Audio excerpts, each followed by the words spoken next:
નાચે પારેવડા અને વનમાં નાચે મોર. પારે નાચે પારેવડા, વનમાં નાચે મોર. પરણ્યા એટલા માનવી, ઓલ્યા વાંઢા હરાયા ઢોર. મારા ઘરના હમણાં રોજ હાંજ પડે એટલે મારા માથામાં માલિશ કરી દે. સરસ મજાનું 10-15 મિનિટ માથામાં માલિશ કરે એટલે મને નીંદર આવી જાય. બીજો દી થયું, બીજે દી પાછું તેલ લીધું, માથામાં માલિશ કરી દીધું, નીંદર આવી જાય. ઘસ ઘસાટું તો ઊંઘી જાવ. 15 દિવસ આ તેલ નાખ્યા પછી મને એમ થયું કે આ તેલમાં કઈક તાકાત છે, બાકી આપણને નીંદર ન આવે.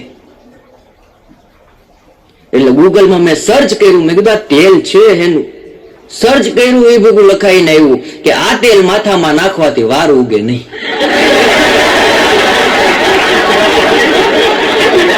અને અમુક તો કપલ અઘરા હોય, લગ્નમાં ફેરા ફેરા હોય ત્યારે જ બે માણા હારે હોય, બાકી આખી જિંદગી જુદા જુદા જ ભાગતા હોય. 6 મહિના લગ્ન ને થયા હોય ત્યાં લગીન તો પત્ની એવા વાલથી બોલાવે આપણને, એટલા વાલથી બોલાવે, આપણને એમ થાય કે દુનિયામાં બધી સ્ત્રીઓ બેન સમાન, આ એક જ આપણને પ્રેમ કરે છે. અશોક નામ હોય અને એવું પ્રેમથી બોલાવે અશોક, ત્યાં તો અશોક ગરગરો થઈ જાય. લગ્ન ને વરસદી થાય એટલે અશોક થોડુંક ફેર પડે, બેસવાળો અવાજ થાય. લગ્ન ને 5 વર્ષ અસ્કા જાતો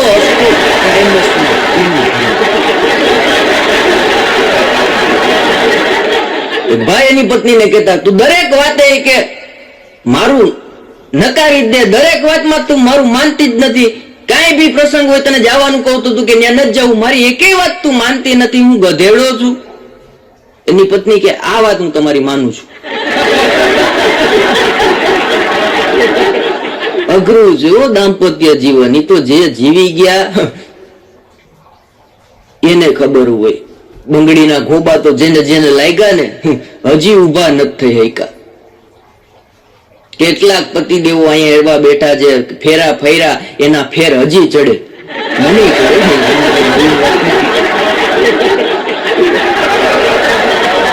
અને મનોજભાઈ હવે તો લગ્ન પ્રસંગોમાં વરરાજાને હસાવવા માટે અમારે હાસ્ય દરબાર રાખે, દાંડિયા રાસ રાખે, આવું બધું કાર્યક્રમો રાખે. એક જગ્યાએ મને ફોન આવ્યો, મને કે લગ્નનો પ્રસંગ છે ને કન્યા પક્ષ વાળા અને દીકરા પક્ષ વાળા બંનેના સાથે સંયુક્ત પ્રસંગ અમે કરીએ છીએ, એટલે તમારો કાર્યક્રમ છે ને તમારી ટીમ સાથે આવવાનું છે. એટલે મેં કીધું કઈ વાંધો નહીં. અમે તો 4-5 મિત્રો બધા કલાકારો ગયા, સરસ મજાના ગીતો ગાયા, લગ્ન ગીતો ગાયા, ઘડીક મેં હાસ્યની વાતો કરી. પછી મારી સાથે જે એક ભાઈ હતા સાહિત્યકાર, એને સરસ મજાનું સાહિત્ય કર્યું અને દીકરી વિદાયની વાત કરતા હતા સાહિત્યકાર. અને મેં દીકરી તરફ નજર કરી, મારી બેટી ચોકુબાર ખાતી હતી. સાહિત્યકારને મેં ફોન માર્યો, મને કે હવે શું કરું, વાત પલટાવો. તરત એને સાહેબ દીકરીના પપ્પાને ટાર્ગેટ કરીને બાપની વેદના રજૂ કરી કે કારજાનો કટકો વિદાય લેતો હોય ત્યારે બાપની કરુણતા કેવી હોય. એના બાપા સામે અમે નજર કરી. તે મંડપ વાળાને ખચકાવતા હતા કે તમને અહીંયા મંડપ નાખવાનું કીધું તું, અહીંયા કાં નાખ્યો, અને આ ડોમ અહીંયા નથી ફિટ કરવાનો, અહીંયા ફિટ કરવાનો છે. આ કન્યાનો મંડપ છે, સામે વરરાજાનો મંડપ છે, બે જુદું જુદું છે, તમે ભેગું કરો. માં ત્યાંથી સીધી પલટી મારી અને દીકરીની માં એટલે માની વેદનાની વાત રજૂ કરી. અને તરત માં તરફ નજર કરીને તેની માં વેવાણારે બાંધતી, તમને પેલા હાડી લાવવાનું કીધું તો ક્યાં એટલી જ લાવ્યા. અને પછી અમે બધા કલાકારો રોવા માંડ્યા. એટલે ભાઈ મને કે તમે એટલી બધી કરુણ વાતમાં કે તમે બધા રોવા માંડ્યા. મેં કીધું કરુણ વાતનું અમે નથી રોતા, અમે તમારું રોઈએ છીએ કે અમારી કલા રજૂ કરવી પણ એવું ઓડિયન્સ મળતું નથી. મને કે કા હું વાંધો આવ્યો. મેં કીધું આ દીકરી વિદાયની વાત કરી, પછી દીકરીના બાપની વેદનાની વાત કરી, દીકરીની માની વેદનાની વાત કરી. તોય મેં કીધું આમાં કોઈ હૈલું નહીં, કોઈ ચૈલું નહીં, બધા એના કામમાં જ મશગુલ હતા. મને કે આમાં છે ને ભાઈ કન્યા પક્ષ વાળા બેરા છે.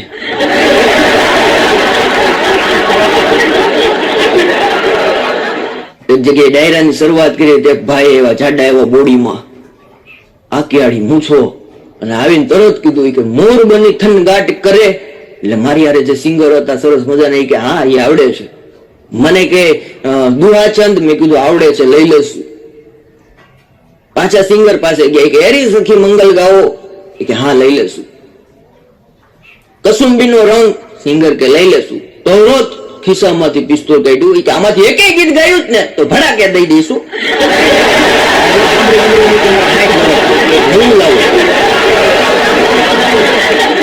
અને સાહેબ દીકરા દીકરીઓ બધા બેઠા છે,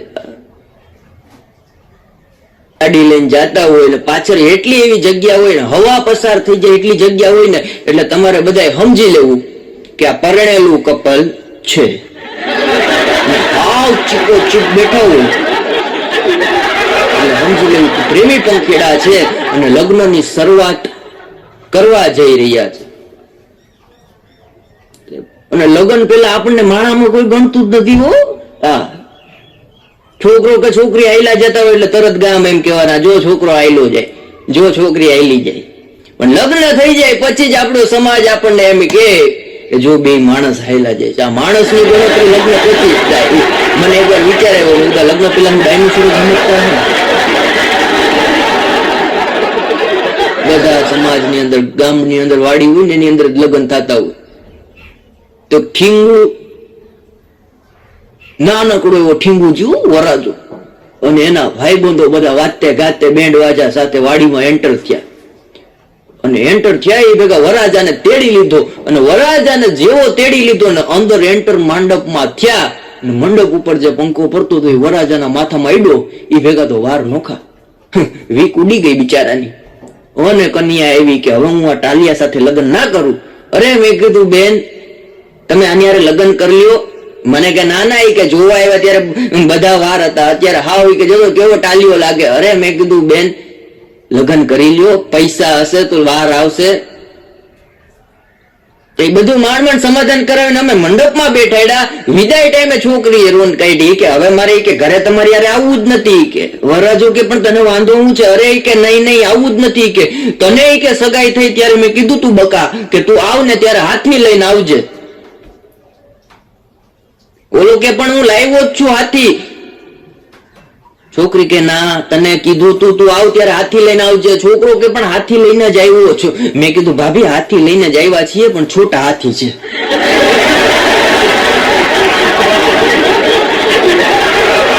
એક વાંઢો તો લગ્નની વાડીની બહાર હાવ કમૂરતામાં બેઠેલો આમ નિમાણો થઈને.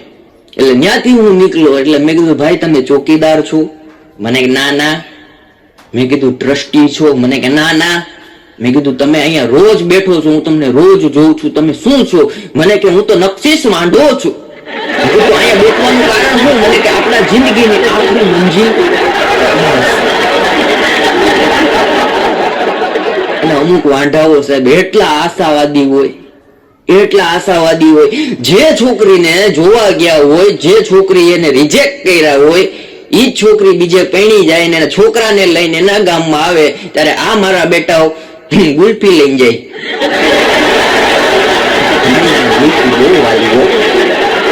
અને દીકરી એમ કે જો બેટા મામા આવ્યા. અને મામો વિચારો હરક પગલું છોકરો તરફ તેડી દીકરીઓ કરવા પડે. એક જણો તો હમણાં છોકરી જોવા ગયો, છોકરી જોઈ અને હવે તો નવા રિવાજ નીકળ્યા, ઇન્ટરવ્યુ લે. ભાઈ કે મારે ઇન્ટરવ્યુ લેવું.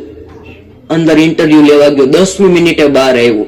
એટલે એના બાપાએ પૂછ્યું કે બેટા કેવું રહ્યું? અરે કે છોકરી હારામાં હારી, કુટુંબ હારામાં હારું, પણ આપણે આની હારે લગ્ન કરવા નથી. એના બાપા કે બેટા છોકરી હારામાં હારી છે, કુટુંબ હારામાં હારું છે, આપણે આને વર્ષોથી ઓળખીએ છીએ તો હું કામ તું લગ્ન કરવા ના પડે? એ કે પપ્પા ઇન્ટરવ્યુ લેવા એના રૂમમાં ગયો ને તો નકરા રૂમની અંદર સીડ, નકરા પ્રમાણપત્ર, નકરા કે ટ્રોફીના ઢગલા. ના બાપા કે દીકરી હોશિયાર છે, ભણેલી છે, એટલે એ કે આ બધું હોય. આપણે મૂળ અંગૂઠા છાપ છીએ એટલે આ દીકરી ભણેલી મળે એ સારું કહેવાય. છોકરો કે ભણેલી મળે એ સારું કહેવાય પણ આને ઘરે ન લવાય, આ બોક્સિંગમાં બધા મેડલ જીતીને આવી છે.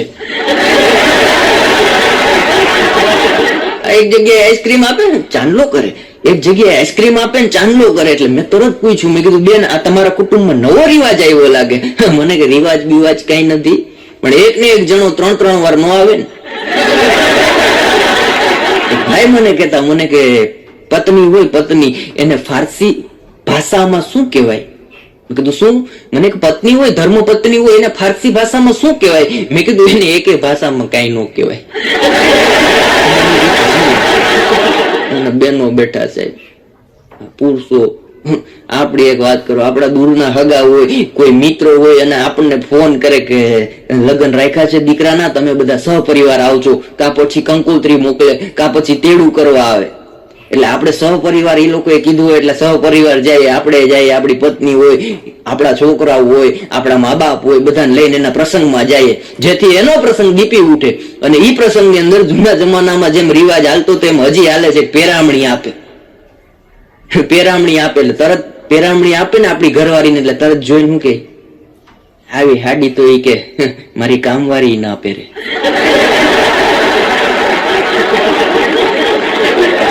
તોય બિચારાના આગ્રહ એટલો બધો હોય, પેરામણી આપણે લઈ લઈએ, ઘરે આવીએ ને અને એ જ હાડી પાછી કામવાળીને આપી દે. હમણાં જજ સાહેબે દાદાને ખીજાણા, કે દાદા કે તમને ખબર નથી પડતી, દેશની અંદર દીકરીઓ આગળ વધી ગઈ છે, દીકરીઓ પ્લેન ચલાવે, દીકરીઓ બસ ચલાવે, દીકરીઓ રિક્ષા ચલાવે, દીકરીઓ કે ગાડી ચલાવે. અને આ દીકરી જયારે ગાડી ચલાવતી હતી ત્યારે વચમાં તમે હું કામ આવ્યા?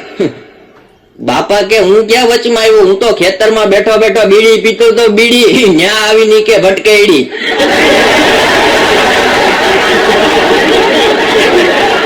બેન હમણાં મને કહેતા હતા, મને કે મંથન, મેં કીધું બોલો.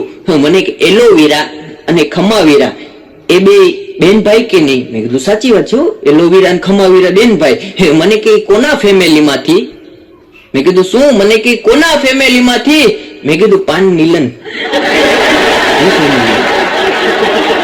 બેન હમણાં મને પૂછતા હતા, મને કે બરોડા થી વડોદરા કેટલું થાય? મેં કીધું બોમ્બે થી મુંબઈ થાય ને એટલું.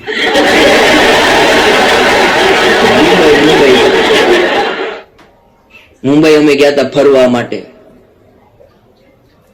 એટલે ભાઈ મને મળી ગયા, મને કે મંથનભાઈ મુંબઈમાં આવ્યા છો? મેં કીધું હા ભાઈ મુંબઈ ફરવા માટે આવ્યા પરિવાર સાથે. મને કે પરિવાર સાથે આવ્યા છો? મેં કીધું હા. મને કે ઘરે આવો? મેં કીધું અત્યારે નહીં, બીજી વાર આવીશ ને ત્યારે તમારે ત્યાં ચોક્કસ આવીશ. મને કે કઈ વાંધો નહીં. એટલે પછી અમે આવતા રહીએ, પછી બીજી વાર મારે પ્રોગ્રામમાં જવાનું થયું. એટલે ભાઈને મેં ફોન કર્યો, મેં કીધું મુંબઈમાં આવ્યો છું. અરે મને કે સરસ, ક્યાં તમે રોકાણા છો? મેં કીધું આ જગ્યાએ છું. મને કે ન્યા જ રહેજો, હું આવું. 2 કલાકે ગાડી લઈને આવ્યો.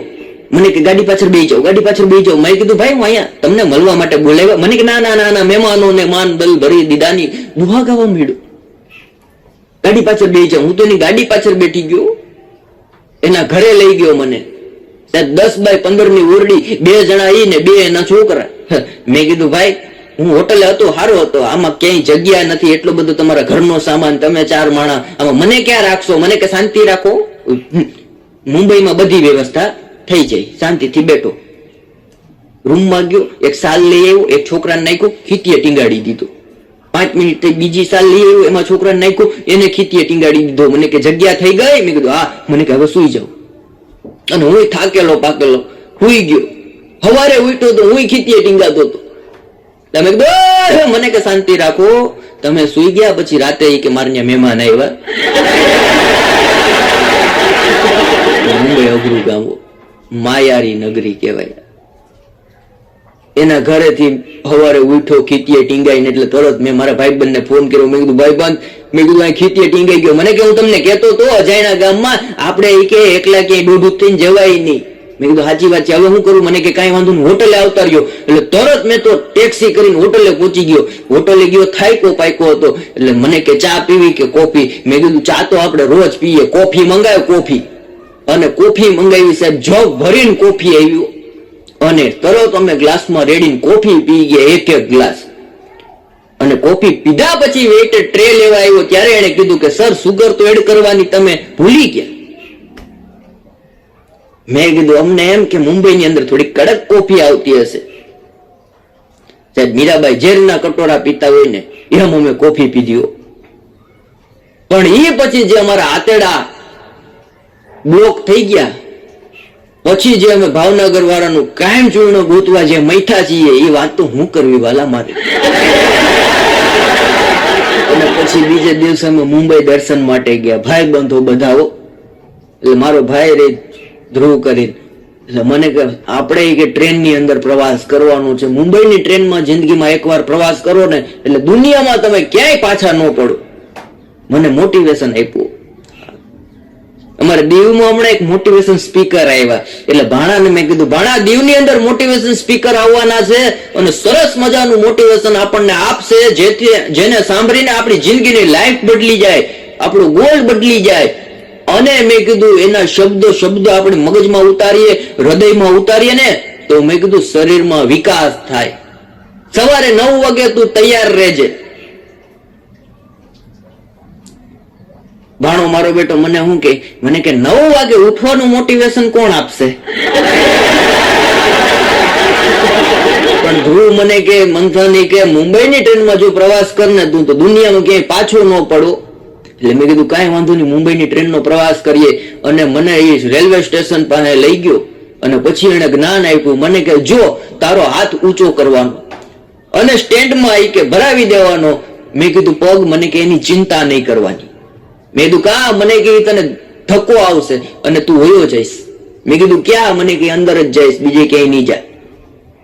અને જેવી ટ્રેન આવી મેં સ્ટેન્ડ પકડ્યું એ ભેગું તો ગેબી એક ધક્કો આવ્યો. આ બાયણેથી હું અંદર ઘૂસ્યો અને સામે બાયણેથી સીધો બહાર પલટી મારી ગયો. તોય ભાઈડા હિંમત નો આવી. મેં કીધું મુંબઈમાં આવું થાય. તરત પાછો ઓલી સાઈડ થી સ્ટેન્ડ પકડ્યું અને ત્યાંથી એક ધક્કો આવ્યો. ક્યાંય ગયો? 10 મિનિટ પછી મને ભાન પડ્યું. ક્યાંય ગયો, કેવી રીતે ગયો, શું થયું, ક્યાં મારા પગ હતા. 10 મિનિટ પછી હું ભાનમાં આવ્યો. મેં કીધું બસ જીવતો છું.